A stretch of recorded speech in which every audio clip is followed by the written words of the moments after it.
Magandang hapon po. Ako po si Carmen MC Baltasar Velasco. Tumatakbo po bilang Barangay Chairman or punong barangay ng Barangay 776, Zone 85, District 5, Manila. So, first time niyo po ba na Sa ngayon po, first time ko bilang chairman, pero nakadalawang term na po ako bilang kagawad. Yung una ko po kagawad number 6, yung pangalawa ko po ay kagawad number 1. Ngayon kagawad number 1 po ako nakaupo. Matanong ko lang po, ano-ano po mga programa ninyo na gusto nyo gawin sa inyong mga barangay?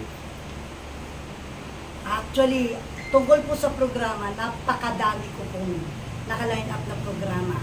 Ako po ay gumawa na ng plataforma, medyo mahaba dahil marami po.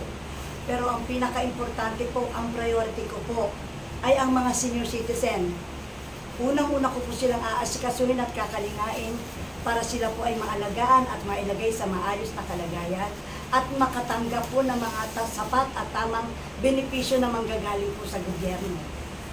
Number 2 po, ang aming pong kalagayan dito sa urban, kami po ay nasunugan.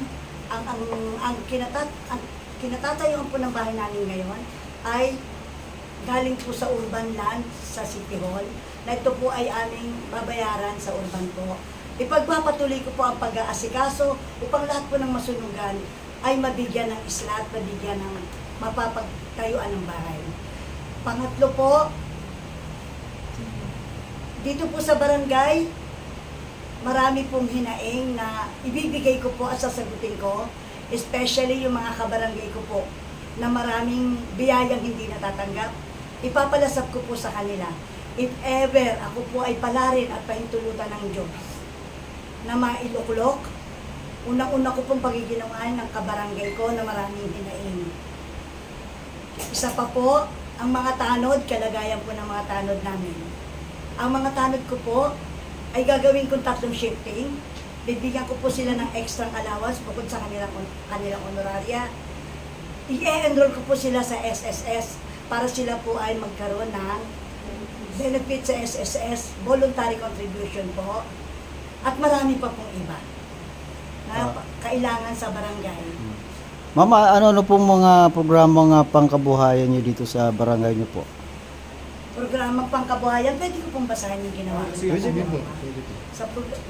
Sa programang pangkabuhayan po ay pagbuo ng kooperatiba sa talipapa, pagpapalawig ng sustainable livelihood program ng pamahalaan, pagpaplano at pagsasaayos ng mga barangay job fair, at idagdag ko na po ang mga estudyante po, bibigyan ko po ng scholarship. Lahat na nag-aaral po dito. Opo. Sa peace in order, ma'am, ano po ang iyong ipapa-improve pa dito sa barangay? Sa improvement po, sa ngayon, maganda naman po ang barangay namin. Maayos naman po ang pagpapalakad. Maayos naman po ang mga kalagayan po. Yung pong nagaganap sa ngayon, yung pong kasalukuyan, na kalagayan ng barangay, hindi ko po, wala po akong babaguhin, wala po akong papalitan. Bagkus ako po ay magdadagdag pa para lalo pong mapaganda at mapasaayos ang kalagayan ng barangay. Puro pagdadagdag po ang gagawin ko. Halimbawa po, ano po ang idadagdag? Halimbawa, katulad po ng mga asong nagkalat, ligpitin. Then, sa daanan po, napakarami pong nagkalat na, dumi ng aso na, binababayaan po ng mga may-ari. Pangalawa, ang parking po, lagi na lang pong namumroblema kami sa mga nare-reker, natotowing. Yun po, importante po yung pang mga importante. Sa problema sa ngayon. Ma'am, bilang pong isang ihalal na kapitan yung barangay, paano niyo po sila ikukumpise para ihalal po kayo? Simple lang po. Ang totoo po niyan, sila po ang nagkumbisi sa akin para ako po ay tumakbo. Ang hinihingi ko po sa kanila, palimusan po nila ako ng boto nila, hindi po ako bibili ng boto, ipalimos sa akin ang boto nila at ipalalasap ko po sa kanila ang lahat ng plataformang ginawa ko para sa ikagaganda ng barangay at para sa ikagiginhawa ng kanilang kalagayan po. Dahil ang pondo po ng barangay, i-distribute ko sa mga kabarangay ko, sa mga tao po. Ma'am, paano niyo po sinusugpo yung problema po sa droga? Ang problema sa droga po, talagang napakahirap po sugpuin yan. Pero makikipag-coordinate po ako sa mga presinto. Makikipagtulungan po ako sa kanila dahil hindi ko po naman siguro kakayanin mag-isa lang ako. Makikipagtulungan po ako sa mga ating mga kapulisan para masugpo po talaga. Importante po talaga yan, lalo na po sa mga estudyante ngayon. Yun po ang babantayan ko. Isa pa po, ang Villamor High School po ay kasama ng aming barangay. Yes. Lalagyan ko po ng sariling tanod. Dahil dyan po ay maraming nagrarayot. Dyan may maraming nagyoyosi. Baka pumapasok na rin po ang droga dyan. Hindi natin masasabi. So hihigpitan ko po ang seguridad ng eskwelahan ng barangay ng Villamor High School dito sa barangay 776 para ma-secure po ang kaligtasan ng mga estudyante namin dito. Sila po, sir, ano po pangalan niyo, sir? Orlando San Juan Palisok po, tumatakbo bilang re-elect po ako bilang kagawad ng aming barangay. Ilang term na po kayo, sir? Bali, third term po, last term ko na po ngayon kung sakaling papalaring manalo. Okay. So ano pong naisipan nyo? Bakit gusto nyo pong ituloy yung pagtakbo? Magbibigay po ako ng libreng wifi sa aming barangay dahil marami pong mag-aaral na nag-module po na kailangan po nila ng wifi para makapag-ano ng kanilang klase. At isa pa po,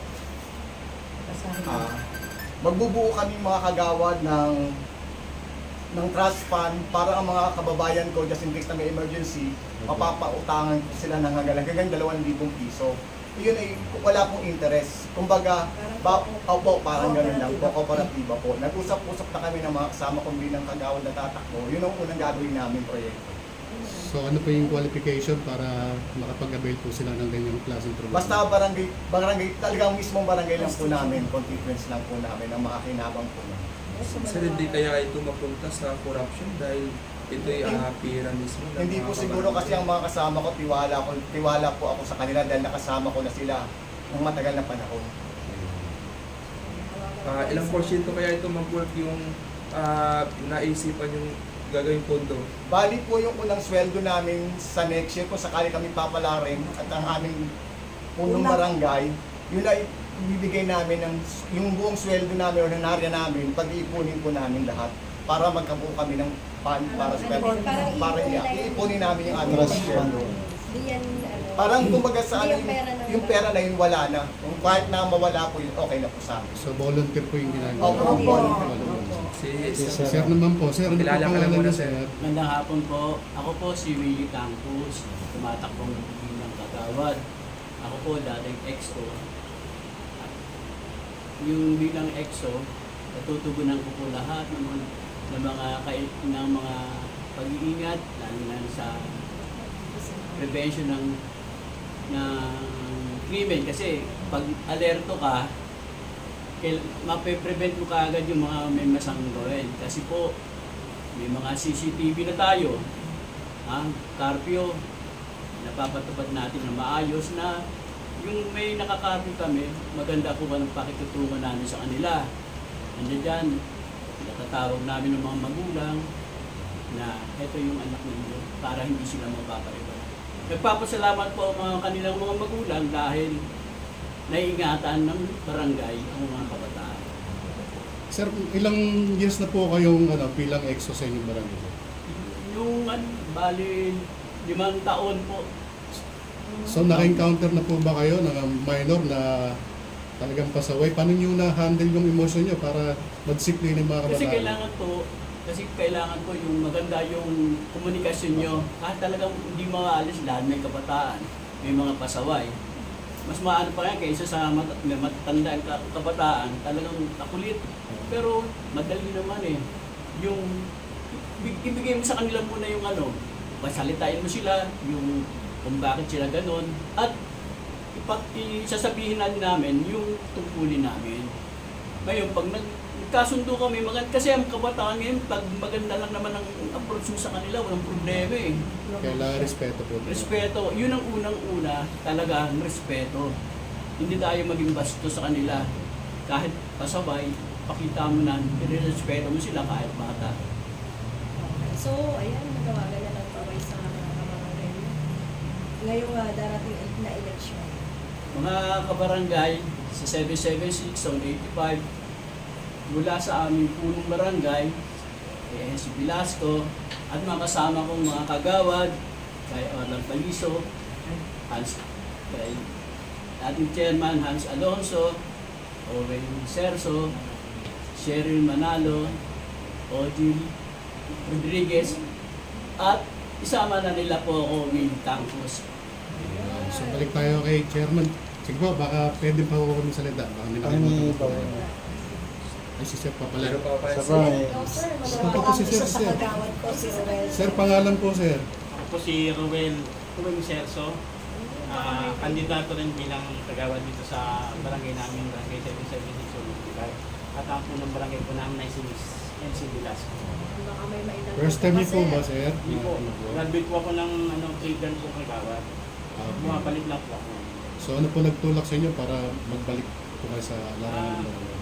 Actually, marami namang bagay eh. Pero mga personal na bagay, at mga hindi ko gusto sa nangyayari, kaya napilitan po tayo naman.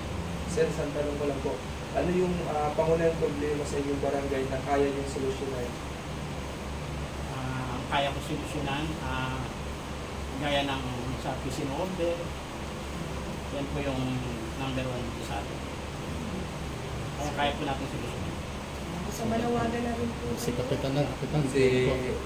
para Maraming sasabihin na po kayo. Sa aking mga kabarangay, Barangay 776, Zone 85, District 5, Manila. Ako po ay dumudulog at kumakatok sa inyong puso. Sana po magkaroon kayo ng karunungan at katalinuhan.